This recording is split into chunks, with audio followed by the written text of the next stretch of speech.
Phew, now that gym battle is over and the weather outside my house looks like two angry Kyogres engaged in an epic battle, it looks like now's the perfect time for me to do more commentary. And currently we are now forced into meeting Fennel.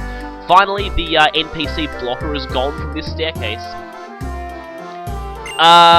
Sure, I'll meet all of them, although you don't really get that much reward for it in this game. There's no, shiny Haxorus for you in this one.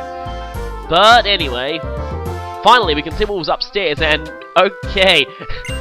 Am I the only one who finds it really bizarre that they have all this really weird sciencey apparatus hooked up to a bed? It's just, kinda weird. But anyway, we're going to be getting our first HM, and with that I'd like to talk a little bit about how HMs work in this game. Now, HMs have been a bit of a sore point for fans of the series for a long time, requiring you to either waste a move slot on one of your good Pokemon or invest in an HM slave in order to progress the story. One of the many improvements in this game is that is no longer the case. In fact, there is only one point in the entire game where you're actually required to use an HM in order to progress, and it's actually coming up pretty soon. And if you've been paying good attention, you'll probably know where it is. So we've got to go to the Dream Yard. Now, at this point in the game, it's actually possible to not have gone to the Dream Yard. Wow, good luck beating the first gym without going to the Dream Yard, seriously. But for the time being, we also have a couple of people here. Who's this? This is Someone. So finally, we can get that Someone's PC off and replace it with a Mantia. Now, interesting thing about a Mantia, the battle box here is also an interesting thing that helps for tournaments, basically. And hey, you can examine that. That's interesting. You can also examine this. Oh, right, okay. Hey, nice callback there. That's something we're not supposed to know yet. Also, by the way, if you want to check, this PC here actually works. Yes, you can actually use this. Yeah, you wouldn't think you could, but it actually does work, and you can feel free to use it for all your regular PC purposes, despite the fact that it's probably part of some kind of important experiment. So anyway, at the moment we don't have a lot of TMs and HM. Well, we've not got many at all, but anyway. Now, given that we can use TMs and HMs as many times as we want, that's going to be a huge boot in this playthrough, and I just realised I haven't healed after the gym, so I'm going to need to do that. But anyway, yeah, we're going to want to use as many of these as possible, because since our Pokemon can't level up, then they're not going to learn anything by level up. Generally, the only way they're going to learn new moves is via TM. So, again, TM's very important in this challenge, and it's highly recommended that you find as many TMs as possible. Also, again, just whenever you got a good TM, a lot of your things can learn. There is no harm in teaching it to as many things as you want. Again, I love the new TM mechanics in this game. Of course, we're going to need to teach someone Cut, and I like to teach Cut to Purloins, generally because they're pretty useless outside of the early part of the game, so I guess they function quite well as HM slaves. Yeah, sorry Cut Purse, you were really good in the gym, I will admit, but anyway. Now, Work Up at this point is not really going to be all that useful to us, given that we don't have access to much that has moves of both spectrums, but at least it's like a kind of a minor Swords Dance. You can kind of call it a Swords Dance light, in a way. The annoying thing is, though, Work Up is probably one of the best stat boosting moves that we can actually get before the main story is over. Yeah, the best stat boosting moves only come from post-game side quests, including Swords Dance, Hone Claws, and Calm Mind. So for most of the game, we're going to actually have to make do with Work Up. And again, when you've got such a big level disadvantage against your opponents, you're going to need all the help you can get, and these extra stat boosts really help. So I would highly recommend, if you're attempting this challenge, teach Work Up to whatever can learn it, especially at this point in the game. Now, you know how I said back then that we don't really have all that much that can use both physical and special moves well? Well, yeah, I'll need that Oran Berry back. Well, yeah, I kinda lied, because Aquamonk certainly can, so it looks like this, again, looks like a job for Aquamonk. So, yeah, it's got both Scratch, which is physical, and, Water Gun for special, so it can hit hard on both sides of the spectrum, and that road cone is still not gone. But we're not interested in that part of the dream yard, we're interested in this. Would we like to cut this tree down? Come on, Cut Purse, get to cutting.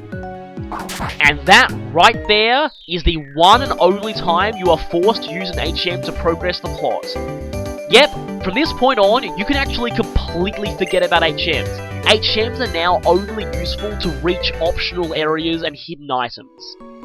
That, I think, is a very, very good addition to the series. I mean, admittedly, there are a couple of HMs, well, mostly Surf, that's just a generally good move, and you will want to teach it anyway. But other than that, yeah.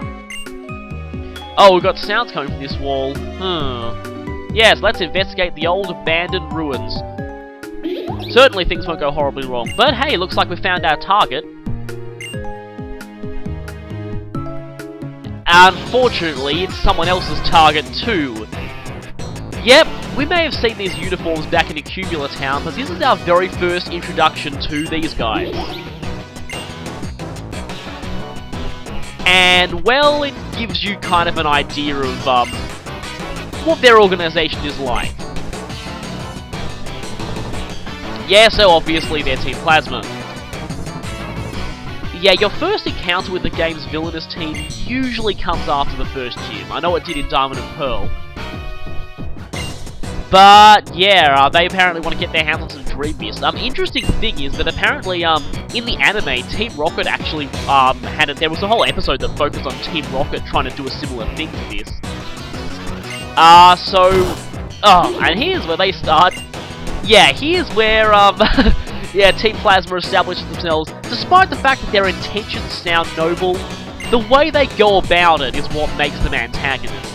And this is what's established in this scene. Yeah, they are, quote-unquote, abusing Pokemon to help them. Yeah.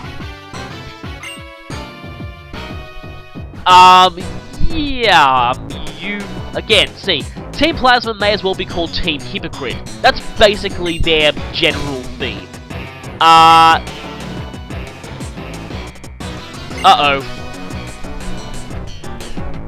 Oh, no, it's not me I'm worried about. And with the super cool intro and really interesting Team Plasma battle theme, we have our first ever Team Plasma battle. Yeah, I'll probably have to talk about the outfits of Team Plasma later and their inspiration, but anyway, this guy sends out a Patrat. Of course, what is it with villainous teams and early game rodents? Yeah, here again, like all intro battles with villainous teams, you'll get an idea of the types of Pokemon they tend to use. The vast majority of villainous teams in the whole series tend to use Poison, Dark, and Normal, and Team Plasma's no different. They get a little more variety in Black and White too, but at this point, yeah. Now, we're evenly matched in terms of levels. But, uh-oh, that's bad. Might need to use one of my potions. I may need to restock these. These potions are going to come in handy pretty soon. So anyway, you'll see the opponent's levels are up to 10 now. And the only thing we have that's this level is Aquamonk, so he's not really going to be handling all that much on his own, so, I mean, Work Up is great, and Work Up lets you do that, which is pretty awesome. That actually did a little ow. Yeah, Leer is pretty annoying though, you gotta watch out for Leer. But anyway, Patrat is down, and with that, Grunt number 1 is down. And I'm just going to leave it on the victory screen for a little bit, just to let you hear the really amazing sounding Team Plasma victory theme.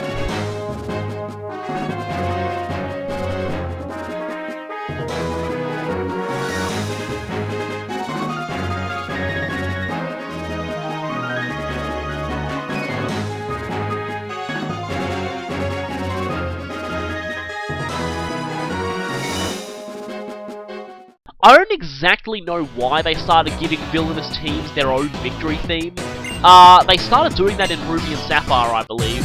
But speaking of which, we've got another battle on our hands. I still love the Team Plasma intro, it's amazing. It's possibly even more awesome in the sequels when the music really, really fits that intro, I think. It just... I love what they did with the Team Clancy battle theme in the sequels, but, anyway, I probably shouldn't be talking about that now. Now we have a Purloin. So, basically, the interesting thing about Team Plasma is that unlike a lot of other villainous teams, types of Pokemon they use are actually segregated by gender.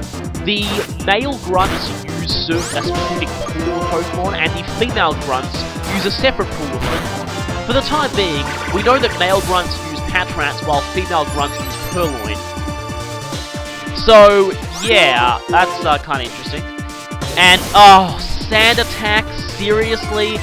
Yeah, you gotta watch out for Purloins around this point, because, again, from this point on, Purloins will know Sand Attack, which is royally irritating. One of my most hated moves. Well, evasion and accuracy moves overall are my most hated moves in the series. They're just so damn irritating, because the AI just loves to make you miss all the freaking time. Fortunately, though, this Purloin still has free turn attack. Oh wow, that was pretty strong. Another water gun ought to do it. I'm probably gonna miss though. And miss. See, this is why I hate Sand Attack. Speaking of Sand Attack, now I've seen a lot of low experience, or like no experience, low level playthroughs that actually rely on Sand Attack quite. Actually, you know what? I'm gonna get the KO with someone else. You know, why stay in and have to risk missing all the time? So, because, sadly, Amelia, my starter... Oh, wow, ouch. Well, surviving a critical hit from something twice your level is a pretty impressive feat, I will say. You know what, I wonder if you deserve a hero medal for that, Amelia. You probably do, actually, because that was pretty awesome. Free turn attack twice in a row. Okay, I admit that one. Oh, wow, I couldn't want to KO even with that. See, this is the problem. My starter is not going to be so useful beyond this point in the game, so I thought I'd at least let her get a little bit of, yeah. I may as well say, though, that, in Black and White, well, actually, my Black 2, I also started with a female Snivy, by sheer coincidence. It's evolved into a Superior now, and it's doing pretty well. So, I guess, you know, that's kind of makes up for the fact that this one's... Oh, what, we beat you and you're still kicking that thing? Ah! Suddenly, Dennis. And now there's two Dennises. Okay, this is really, really creeping me out. Three. Okay. This is getting out of hand. Now there are three of them. Okay, I'm kind of getting freaked out now. Yeah, nice job hiding the fact that you're all definitely not villains. Oh, that doesn't sound good. I think, yeah, this cannot end well. This can't end well. Oh, well, at least they're gone. What? The Gettys was a Munna or something?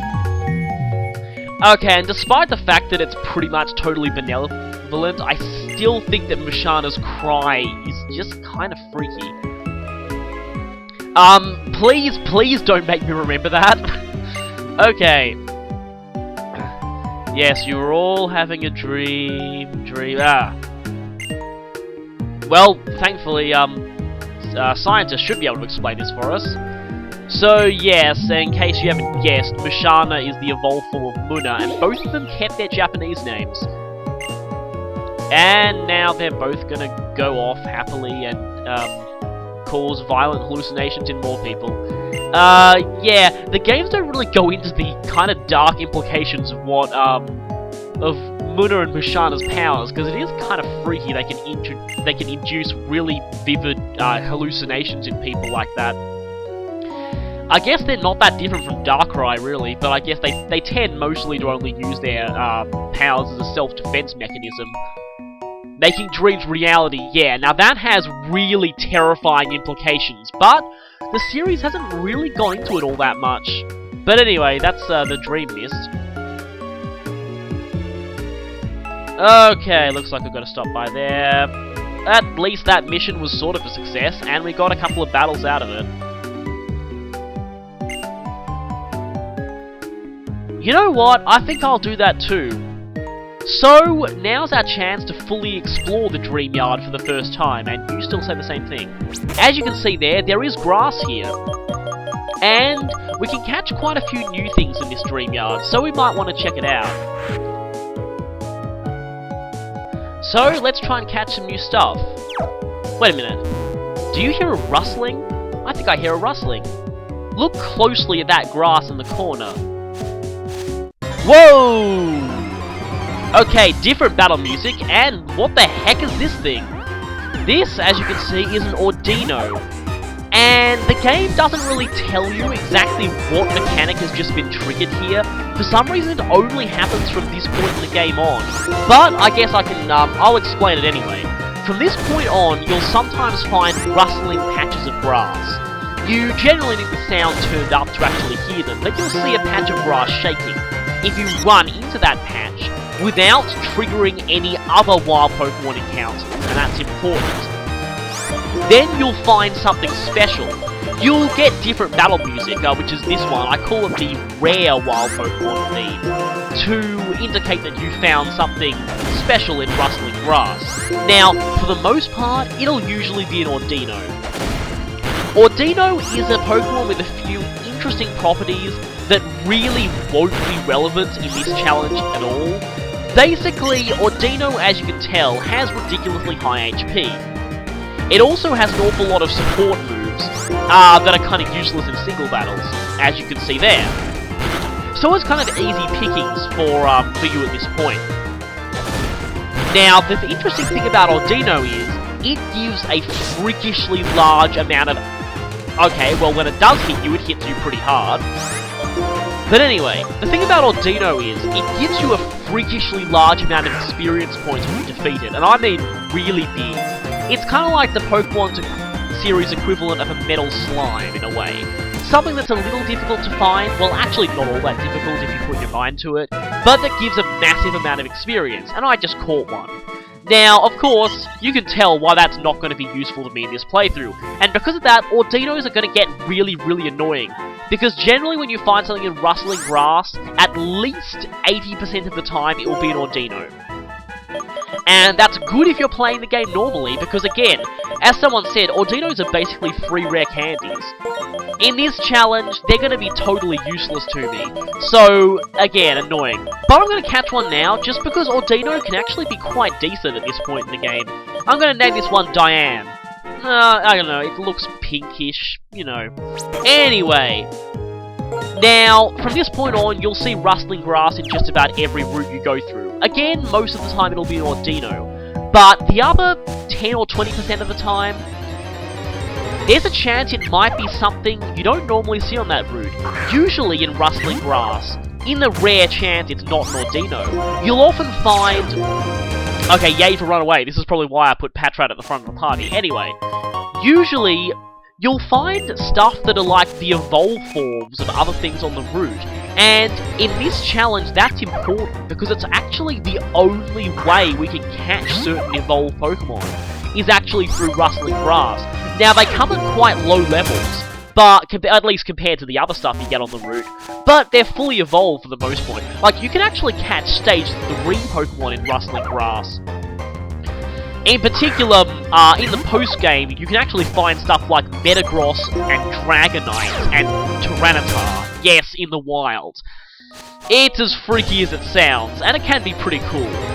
But anyway, you'll see here the kinds of Pokemon we're finding, pretty much the same stuff. The Patrats now go up to level 10. The Purloins here are actually fixed at level 8.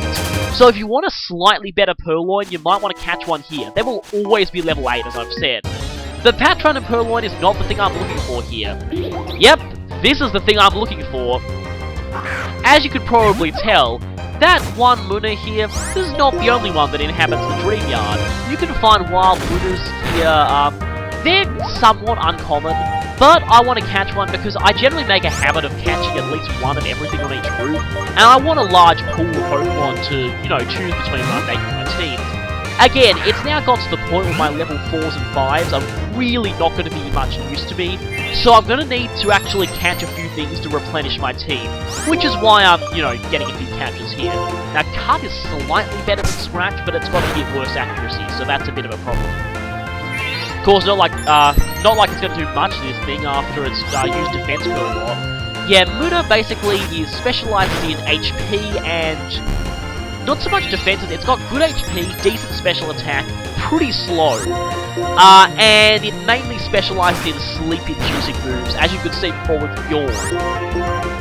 Now, it doesn't have Hypnosis yet, and in my challenge, it's not going to ever get Hypnosis, but using Purloin here is actually quite useful, because Purloin being a Dark type is immune to its only offensive move, Psywave.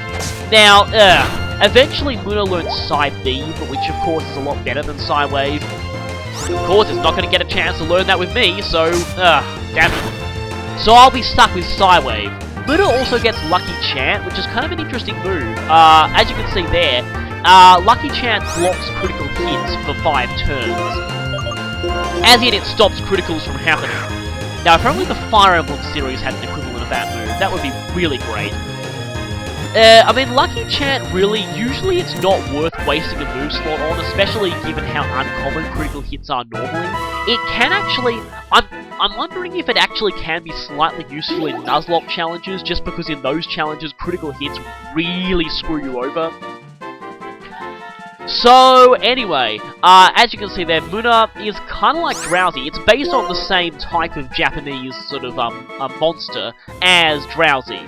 So, it's kind of similar to Drowsy, but, I don't know. I actually think Muna and Mushan are a little better than Drowsy and Hypno, but that's just a personal thing. So, I'm gonna name this one Dream. You can probably tell what I'm gonna do from this point. Drop. And originally I was just going to call it Dream Drop, but then I thought, wait a minute, there's a little symbol over here in others that might be quite appropriate. Oh hey, just showing this, you can actually switch the keyboard to QWERTY mode if you're used to typing on computers. Yes, Dream Drop. So named because its name is in fact unpronounceable without causing the person trying to say the name to fall asleep. So yes, don't try and pronounce Dream Drop its name, or you'll fall asleep. So again, that name is Dream Drop. Yeah, any attempt to pronounce its name will cause you to fall asleep. Don't try it. So, again, with that bit of silliness out of the way, let's go back and heal. Now, I'm not really going to get much else done in this part, just a heads up. It'll mostly be just the Dream Yard, because, let me just say this in advance, the next route is actually so long I'm going to have to split it into 2 parts, just because there are a few plot-relevant events and battles along the next route, and that's actually the longest route we've encountered so far, so... But for the time being, you know how I said that HMs are mostly used to find hidden items? Here's one of these cases. Now, in fact, speaking of which, I'm going to have to say something else about HMs, right now. So, by cutting down this tree, we get a Super Potion. That restores 50 HP, a little better than a regular potion. We also get a Great Ball. So, yeah, the upgraded versions of our 2 basic items at this point. Nothing else to note over here. Now, there was actually an item I missed over at Straighten City, and it turns out it's just behind this this fence. There's actually a gap in the trees. This is an X Speed, which can be kind of useful in a challenge like this. I generally don't like to use X items that much, but for the time being, I'm just going to have to switch a couple of Pokemon in my PC. So while I'm doing that, I might want to say something interesting about HMs in this game. You actually don't need to have gym badges to use HMs in this game. They actually remove that, and what that actually means is that if you trade over a Pokemon from another game that already knows an HM move before you're meant to get that HM during the game, you can actually still use that HM. Which is something that none of the other games in the series have done. Again, probably because they required HMs to actually progress the plot. In this game, again, that one tree you had to cut, that is the only usage of HMs that is ever required in the whole game to progress the story. After that, you can actually feel free to, and of course, since that happens after the first gym and you can't trade before the first gym anyway, there's no potential for sequence breaking at all. So, yeah, if you trade over something that knows Strength or Surf, you can actually use those 2 moves right now if you want. So you can actually get that hidden item back on Route 2 that required Strength. Or, in fact, if you trade over something with Surf, you can even use Surf on Route 1 to explore a whole new area. I really wouldn't recommend doing that though, unless you're a fan of getting completely slaughtered by level 30 Pokemon at a time when your levels are only 10 at most. So, that is a bit of a problem. Now, I am going to want Diane in my party, because her high HP is going to be pretty useful. Now, she knows a whole bunch of moves that aren't too useful in singles, but are going to help me in double battles, and double battles are actually going to start happening pretty soon. Now, sadly, I am going to have to kick someone off the team. I mean, Cutpurse, you were awesome. You were really awesome, and I couldn't have won that first gym without you, but, it's so sad to have to kind of just box these things after I'm done with them. Again, it's pretty heartbreaking. But, again, things that are only level 4 or 5 are not going to be much help to me at this point. And I probably do want the higher level Diane and Dream Drop. Ugh, sorry. So, yeah, anyway. We have one more thing to do in this city just before we leave, so we might as well. In fact, we can try to leave now if we want, but, you know, my first attempt at this, I actually forgot about this. This old man here, who says you need 1 gym badge to progress, yeah, he's not going to let you go until you talk to Fennel, so actually the requirement for getting out of this town is gym badge and then get whatever Fennel's about to give you, which we'll see in a bit. We're about to get a whole bunch of items that are not going to be useful to me in this kind of thing. But, anyway. Thank you for demolishing the 4th wall there. So, yeah, this unlocks the Dream World, which was a good concept, but unfortunately, it's become a bit of a it's become a large source of fan hatred in a way. I mean, it's the way you access a whole lot of Pokemon's hidden abilities, but the problem was, due to the initial... They really underestimated the huge volume of traffic they would have got on their servers, and after the initial Japanese release of the game, their servers like pretty much exploded from all the volume, and so they had to limit it to 1 hour per person per day, which that includes tutorial messages, so that got really annoying. But anyway, we'll see another item we just got. We just got the Sea Gear. So, on the Sea Gear, we can check a couple of things. The Sea Gear is basically a one-touch interface that's basically a shortcut to a whole lot of features in the game. The really great thing about the Sea Gear is it lets you trade without having to go to a Pokemon Center. I never realized that at first, but it's just so awesome. I just love this. It's just so convenient. Like, again, you can trade anywhere you want, and you don't even have to worry about having access to a PC. You automatically get to flip through all your PC boxes when you're in the trade menu. She's still going on and on and on about GameSync, but, anyway. Yeah, I already talked about how GameSync works. You need an internet connection to do it, and you have to put one of your Pokemon to sleep, but,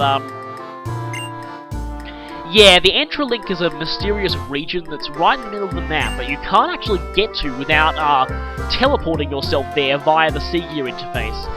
Given that I generally don't have much opportunities to socialize with other people who play this game, I generally don't use the Entralink much outside of conventions. And again, we have Amantia. She's got another present for us, so let's see what she's got. And we get... yeah, the Pal Pad. This lets you register your friends, you know, friend codes and the like. Now, the cool thing about this game is you can actually exchange friend codes via infrared, which I just think is so much more convenient than having to write the code in manually. Of course, you're going to have to do that if you, like most people, exchange friend codes with people online to do Wi-Fi trades. But anyway, so yeah, friend codes let you do a whole bunch of stuff, and they're really, really tedious, and a lot of people are so glad that Nintendo got rid of friend codes for the Wii U, but that's a different issue altogether. So yeah, these two items are not going to be much use to me, because I'm on an emulator, of course, because I'm a pirate, and I won't be able to trade, and even if I were able to, I probably still wouldn't want to trade with anyone. I just think that would be kind of cheap. And yeah, Again, if you could trade with people in a no experience challenge, you could just trade like a level 50 thing over here without having to, you know, put any effort into stuff. So yeah, we can see what options we've got in infrared, wireless. You don't actually have all that much options in wireless, and I have never got the wireless X transceiver to work for me, so that's kind of weird. And online only has one option, game sync. So that's basically all you can do with the C gear. Now, I'm actually going to turn the C gear off for this whole playthrough, because I'm never going to be using it, and it's basically just going to take up space on the bottom screen, and it's probably going to lag my emulator more. Okay, I can set a greeting, okay. No one's ever going to see that, so I'm not going to bother. So anyway, it's probably going to lag my emulator even more than it already does, so I'm probably going to turn this off. Now this survey thing, this will become more important a bit later. This stuff is all pretty good in theory, it's just that a whole lot of this stuff was designed with Japan's environment in mind, not ours. In Japan, handheld consoles are much more popular, especially on long train trips. Most people in Japan have to take long train trips to work, and because of that, again, in their culture, handheld consoles are a lot more popular, and because of that, you can pass a lot more people with the C gear or with Street Pass, I mean. So, it's annoying though, those systems don't really work as well in the West as they work in Japan. But anyway, now that I got a gym badge, I have the skill to handle what comes up next. What is going to come next? We'll find out later. See you then.